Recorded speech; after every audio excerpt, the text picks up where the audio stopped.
নমস্কার, আবারও একটি নতুন ভিডিওতে আপনাদের সকলকে স্বাগত জানাই। বন্ধুরা, আজকে আমরা মূলত দুটি বিষয় নিয়ে আলোচনা করব। মেন বিষয় হচ্ছে 2019 সালের কাট অফ কত গেছিলো। যেহেতু 2019 সালে ডাব্লিউবি কনস্টেবলের দুটি পরীক্ষা হয়েছিল, প্রিলি এবং মেন, এবং 2024-এ শুধুমাত্র একটি মাত্র পরীক্ষা হয়েছিল এবং সেটির মাধ্যমেই কিন্তু সমস্ত নিয়োগ প্রক্রিয়া কমপ্লিট হবে। বন্ধুরা, আমরা 2019 সালের মেন পরীক্ষার কাট অফ কত গেছিলো এবং ফাইনাল কাট অফ কত গেছিলো সেটা দেখব। তার সঙ্গে দেখব 2024 সালে অর্থাৎ 2025-এ যে পরীক্ষাটি হলো, যেটা অনগোয়িং রয়েছে, যেখানে মাঠ পরীক্ষা এবং ইন্টারভিউ সব কিছুই কিন্তু কমপ্লিট হয়ে গেছে, শুধুমাত্র ফাইনাল রেজাল্টের অপেক্ষায় আমরা বসে রয়েছি। সেই ফাইনাল রেজাল্ট কেমন যেতে পারে কাট অফ, সেটা নিয়ে কিন্তু বিস্তারিত আলোচনা করতে চলেছি ভিডিওতে। তো সকলকে অনুরোধ করব ভিডিওটি স্কিপ না করে সম্পূর্ণ দেখবার জন্য। আর যে সমস্ত দর্শক বন্ধুরা আমাদের চ্যানেলে নতুন আছেন, অবশ্যই চ্যানেলটি সাবস্ক্রাইব করে রাখবেন নতুন নতুন চাকরি সংক্রান্ত আপডেট পাওয়ার জন্য। চলুন তাহলে দেখে আসি পুরো ডিটেলস 2019 এবং 24 সালের। বন্ধুরা, আমরা যদি লক্ষ্য করি, ডাব্লিউবি কনস্টেবল 2019 টোটাল যে পোস্ট ছিল 8,419টি এবং 2024-এ এই পোস্টটা হচ্ছে 8,212টি।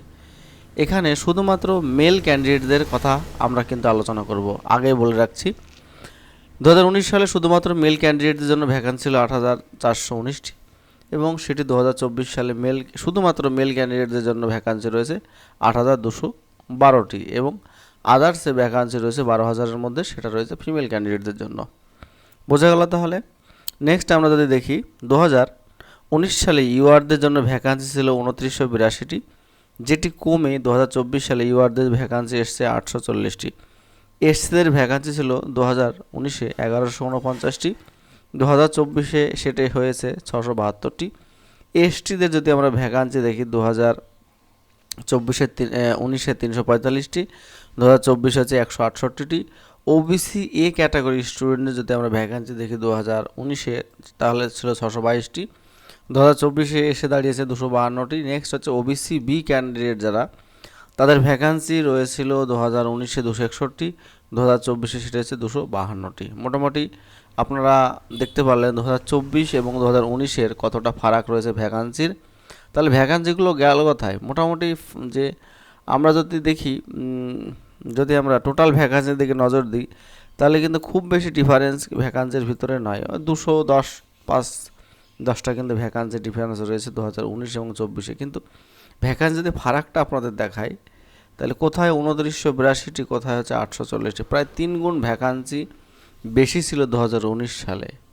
এই জন্য কাট অফের উপর সরাসরি কিন্তু প্রভাব পড়তে চলেছে 2024 সালে, যেটি আমরা 2026-এ আশা রাখছি ফাইনাল রেজাল্ট প্রকাশিত হবে। বোঝা গেল। নেক্সট আমরা চলে যাই মেন কাট অফ।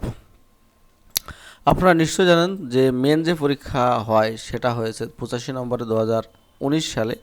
সেখানে ইউআরদের কাট অফ গেছিলো 47.45, এসসিদের 42.83, এসটিদের 38, ওবিসি এ 41, ওবিসি বি 46.17। 2019 সালে ফাইনাল কাট অফ গেছিলো, যেখানে 85+15 অর্থাৎ 15 নম্বর ইন্টারভিউ সহ টোটাল 100 নম্বরের যে ফাইনাল কাট অফ গেছিলো, সেটা যদি আমরা দেখি, ইউআরদের 55.33, এসসিদের গেছিলো 49.50, এসটিদের গেছিলো 41.17, ওবিসি এ ক্যাটাগরির স্টুডেন্টদের গেছিলো 44.67, ওবিসি বি ক্যাটাগরির স্টুডেন্টদের গেছিলো 53.83 এবং মেন এবং ইন্টারভিউর মধ্যে ডিফারেন্স ছিল সেটা যদি আমরা দেখি, ইউআরদের 7.58, এসসিদের 6.67, এসটিদের 3.17, ওবিসি এদের 3.67 এবং ওবিসি বিদের 7.66। আহামরি বেশি সেটা কিন্তু যায়নি। যদি আমরা ওবিসি বি এবং জেনারেলদের দেখি, সেখানে একটু বেশি। তাছাড়া মোটামুটি এসসি, এসটি, ওবিসি এ এই তিনটে ক্যাটাগরি কিন্তু খুবই কম গেছিলো ইন্টারভিউতে কাট অফ। বোঝা গেল। তাহলে মেন কাট অফ 2024 যদি আমরা দেখি, মেন কাট অফ যদি ইউআরদের কাট অফ যায় 2024-এ লিখিততে 48.50, যদি সেখানে 10 ইন্টারভিউ পেতে হয়, তাহলে কাট অফ যেতে পারে 58.50। ঠিক আছে, কিন্তু 10 বেশি লাগবে না। যদি আমরা 2019-এর দিকে নজর দিই, যদি 8+ হয়, যদি 8 বেশি লাগে, তাহলে হবে 56.50। নেক্সট হচ্ছে যদি এসসি ক্যাটাগরি 10 পেতে হয়, মানে লিখিত পরীক্ষার পরে ইন্টারভিউ যদি 10 পায় একটা স্টুডেন্ট, তাহলে সর্বোচ্চ কাট অফ যেতে পারে 49.25। কিন্তু আমরা যদি প্রিভিয়াস ইয়ারের দিকে তাকাই, যদি 7 বাড়ে ইন্টারভিউতে, তাহলে কিন্তু হয় 46.25। বোঝা গেল? ইডব্লিউএসে যদি দিয়ে আমরা, ইডব্লিউএসে 28 গেছিলো কাট অফ, 10 যদি ইন্টারভিউতে লাগে তাহলে 38, কিন্তু 38 যাবে না, 5 বেশি হলে কিন্তু ইডব্লিউএস এর, অর্থাৎ 33 যদি কারোর স্কোর হয় সে কিন্তু চাকরি পেয়ে যাবে। নেক্সট হচ্ছে এসটিদের কাট অফ গেছে লিখিত 32.50, যদি 10 বেশি হয় তাহলে 42.50 হয়। কিন্তু ওভারঅল 2019-এর দিকে যদি আমরা নজর দিই, 2019-এ গেছিলো 3.67 বেশি, এখানে যদি আমরা 5 বাড়াই তাহলে হবে 37.50। নেক্সট হচ্ছে ওবিসি এদের কাট অফ গেছিলো 2024-এর পরীক্ষায় 41.50, যদি 10 বেশি যায় তাহলে হবে 51.50। কিন্তু ওভারঅল যদি আমরা 19-এর দিকে নজর দিই তাহলে কিন্তু যাবে কাট অফ 46.50। বোঝা গেল? নেক্সট হচ্ছে ওবিসি বি গেছিলো লিখিত পরীক্ষায় 41.25, 10 যদি বাড়ে তাহলে হবে 51.25। এইবার যদি আমরা 19-এর দিকে নজর দিই, যদি 8 বাড়ায় তাহলে হবে 49.25। মোটামুটি এই যে স্কোরটা তোমাদেরকে দেখাচ্ছি 56.50, ইউআর এসসি হচ্ছে 46.25, ইডব্লিউএস হচ্ছে 33, এসটি হচ্ছে 37.50, ওবিসি এ হচ্ছে 46.50 এবং ওবিসি বি হচ্ছে 49.25। এই যে কাটআপের মধ্যে যদি কারো স্কোর থাকে, যে কোনো ক্যাটাগরি, যে ক্যাটাগরি থেকে যে বিলং করো, তোমাদের যদি স্কোরটা এইরকম জায়গাতে আসে তাহলে অবশ্যই তোমরা ফাইনালের জন্য রেডি হয়ে যাও, ডকুমেন্ট রেডি করো। বোঝা গেল?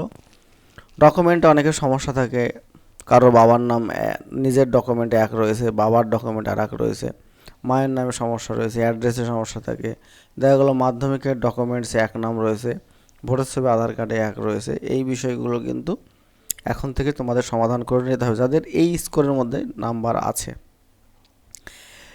এবার বিষয় হচ্ছে অনেকেই কিন্তু এই কাট অফ দেখার পরে বিলম্ব ভাগ করবে, কিন্তু না, এটাই বাস্তব। এখানে এর থেকে বেশি কাট অফ যেতেই পারে না, কারণ এই বছরে আরও যে বিষয়টা হচ্ছে দুর্নীতির কিন্তু কোনো ছায়া থাকবে না আমার মনে হয় ডাব্লিউপি কনস্টেবলে, সেই জন্য এর থেকে বেশি কাট অফ যেতে পারে না। যদিও যায় সেটা হবে দুর্ভাগ্যজনক। যাদের এই স্কোরের মধ্যে আসছে মোটামুটি নাম্বার, তারা অবশ্যই তোমাদের ডকুমেন্টস রেডি করতে লাগো। রেজাল্ট আমরা খুব শীঘ্রই পেয়ে যাচ্ছি, একটু পরে আমি রেজাল্ট নিয়ে আলোচনা করব। কিন্তু আর একটা যে বিষয় আমরা বলবো, প্রশ্নের যে ধরন, 2024-এর প্রশ্নের ধরন কিন্তু অত্যন্ত কঠিন ছিল। যে প্রিভিয়াস ইয়ারে যে বিষয়গুলি ছিল সেটা কিন্তু একদমই নাই, নতুনভাবে নতুন আপডেট সহকারে কিন্তু 2024-এর প্রশ্নের মডেল করা হয়েছিল। অনেক ছেলে মেয়ে কিন্তু হচকেতে গেছিলো, অনেকেরই কিন্তু এই জন্য পরীক্ষা খারাপ হয়েছে।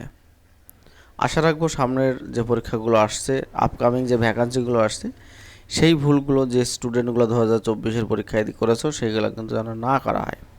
এবার আসি ফাইনাল রেজাল্ট কবে নাগাদ আসতে পারে। যে সমস্ত বেঙ্গল পুলিশের ক্যান্ডিডেটরা প্রতিনিয়ত নজর রাখছো যে ফাইনাল রেজাল্ট কবে আসবে, তাদের উদ্দেশ্যে আমি জানাচ্ছি যে অলরেডি এখনও কিন্তু কেস পেন্ডিং রয়েছে হাইকোর্টে।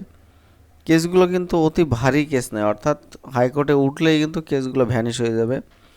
কেসে কোনো সমস্যা হওয়ার কথা না, কিন্তু তবুও জানি না কী কারণে কেসগুলো বারবার আসছে, বারবার হচ্ছে।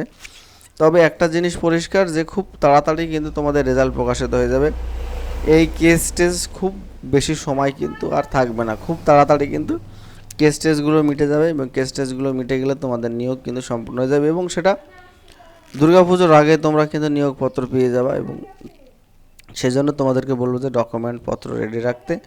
ডকুমেন্টপত্র রেডি রাখলে কী হবে, রেজাল্ট সঙ্গে সঙ্গে বেরোনোর পরেই যাতে কোনো রকম সমস্যায় তোমাদের না পড়তে হয়, সেই সমস্যার দিকে নজর রেখে আমি কিন্তু বারবার বলছি যে ডকুমেন্টগুলো অবশ্যই তোমরা রেডি করে রাখবে। এবং যে নাম ভুল, বাবার নাম ভুল, এরকম অনেকের সমস্যা কিন্তু রয়েছে নাম ভুলের ক্ষেত্রে, সেই সমস্যার সমাধানগুলো তোমরা অতি শীঘ্র করে নেবে। এবং যারা মোটামুটি ডাক পাওনি তারা কেপিতে ভালো পরীক্ষা দিয়েছে, কেপিরও রেজাল্ট কিন্তু খুব শীঘ্রই আসতে চলেছে, এবং কেপির জন্য তোমরা কিন্তু মেনের জন্য প্রিপারেশন নিতে পারো। এছাড়া সিআরপিএফের যে ভ্যাকান্সি বের হয়েছিল কিছুদিনে আগে, সেখানে কিন্তু খুব তাড়াতাড়ি রান আসতে চলেছে, এবং রান পাস করার পরে তোমাদের কিন্তু পুরোদমে প্রস্তুতি শুরু করতে হবে। ঠিক আছে বন্ধুরা, আজকের এই বিশেষ বার্তা তোমাদের উদ্দেশ্যে রাখলাম। যে সমস্ত ডাব্লিউপি ক্যান্ডিডেটরা অলরেডি ইন্টারভিউ দিয়ে বসে রয়েছে তাদেরকে একটা কথা বলবো, তোমাদের হাতে সময় কম, তোমরা কিন্তু নিজেদেরকে প্রস্তুত করো। যে কোনো মুহূর্তে তোমাদের কিন্তু রেজাল্ট প্রকাশিত হতে পারে। ধন্যবাদ।